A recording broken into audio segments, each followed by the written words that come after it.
పాత్రికేయ మిత్రులందరికీ కూడా నమస్కారాలు తెలియజేసుకుంటూ ఈరోజు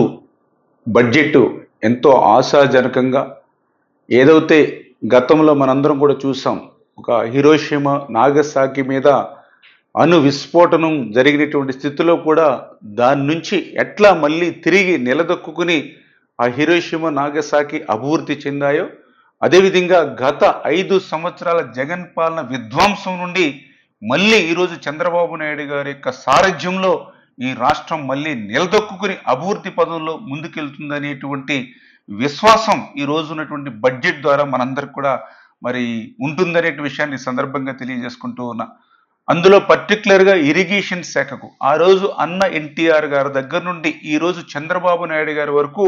ఇరిగేషన్ శాఖ అత్యంత ప్రాధాన్యత ఈ రాష్ట్రంలో ఇచ్చినటువంటి ఘనత. అందులో కూడా ఈరోజు చూసాం 18,000 కోట్ల రూపాయలు ఇరిగేషన్ శాఖకు పెద్ద ఎత్తున ఈరోజు బడ్జెట్లో నిధులు కేటాయిస్తూ, అందులో కూడా గత 15-20 సంవత్సరాల నుండి దీర్ఘకాలికంగా మరి పెండింగ్లో ఉన్నటువంటి ప్రాజెక్టుల్ని ఒక షెడ్యూల్ పెట్టుకుని కంప్లీట్ చేసేటువంటి విధంగా అందులో పర్టికులర్గా ఏదైతే పోలవరం రేపు 2027 డిసెంబర్ కల్లా పూర్తి చేసి ఆ గోదావరి జలాలు అటు ఉత్తరాంధ్రకు ఇటు రాయలసీమకు ప్రవహించేటువంటి విధంగా ఈరోజు బడ్జెట్లో కేటాయింపులు ఎంతో ఆశాజనకంగా. అదేవిధంగా ఏదైతే రాయలసీమకు ఒక జీవనాడి, మరి ఏదైతే రాయలసీమకు గుండెకాయ లాంటి హంద్రీనివా ఏదైతే ఉందో, లైఫ్ లైన్ ఏదైతే ఉందో, అటువంటి హంద్రీనివా కూడా ఈరోజు 3,240 కోట్ల రూపాయలు ఈరోజు బడ్జెట్లో కేటాయింపులు జరపడం ద్వారా మరి రాయలసీమను రేపు రతనాల సీమగా మార్చేటువంటి విధంగా మరి ఈ యొక్క బడ్జెట్లో కేటాయింపులు ఉన్నటువంటి విషయం. కానీ అదేవిధంగా ఏదైతే అత్యంత వెనకబడినటువంటి ప్రకాశం జిల్లా, అందులో కూడా ఫ్లోరైడ్ బాధితులు ఉన్నటువంటి జిల్లా, గత 15-20 సంవత్సరాల నుంచి పూర్తి కానిటువంటి వెలిగొండ ప్రాజెక్టు ఇంకా దగ్గర 3,000 నుంచి 4,000 కోట్ల రూపాయలు ఖర్చు అయ్యేటువంటి వెలిగొండ ఏదైతే ఉందో, మరి దాన్ని పూర్తి చేయకుండానే, అంటే అది హెడ్ రెగ్యులేటర్ కానీ, టన్నెల్స్ కానీ, ఫీడర్ కెనాల్ కానీ, R&R కానీ, డిస్ట్రిబ్యూషన్ సిస్టమ్ కానీ ఎక్కడ కూడా పనులు జరగకుండానే జాతికి అంకితం చేసినటువంటి మహానుభావుడు గత ముఖ్యమంత్రి అయితే ఈరోజు ఆ వెలుగొండను ఖచ్చితంగా రేపు 2026 జూలై కల్లా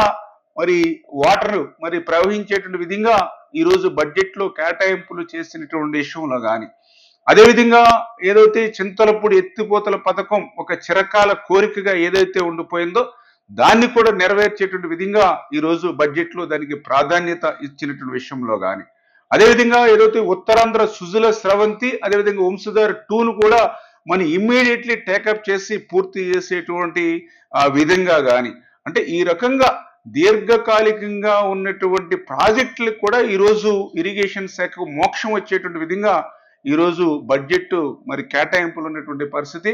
ఖచ్చితంగా రేపు రాబోయేటువంటి రోజుల్లో ముఖ్యమంత్రి గారు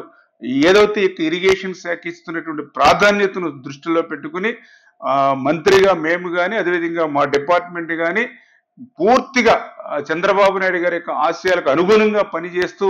ఈ దీర్ఘకాలికంగా పెండింగ్ లో ఉన్నటువంటి ప్రాజెక్ట్స్ ఏవైతే ఉన్నాయో వీటిని పూర్తి చేసేటువంటి విధంగా, అదేవిధంగా ఏదైతే పోలవరం లెఫ్ట్ కెనాల్ ఏదైతే ఉందో ఆ లెఫ్ట్ కెనాల్ ను కూడా 2025 మరి జూన్ కల్లా పూర్తి చేసి జూలై కల్లా మరి అటు ఉత్తరాంధ్రకు కూడా ఏదైతే మరి సాగునీరు త్రాగునీరు అందించేటువంటి ప్రక్రియ గారు ఇట్లా దీర్ఘకాల ప్రాజెక్టులన్నీ కూడా పూర్తి చేసేటువంటి విధంగా ముఖ్యమంత్రి గారు చొరవ తీసుకుని బడ్జెట్లో మంచి కేటాయింపులు ఇచ్చినందుకు ముఖ్యమంత్రి గారికి కూడా ఆంధ్రప్రదేశ్ రాష్ట్ర రైతాంగం తరపున ధన్యవాదాలు తెలియజేసుకుంటూ ఉన్నాం.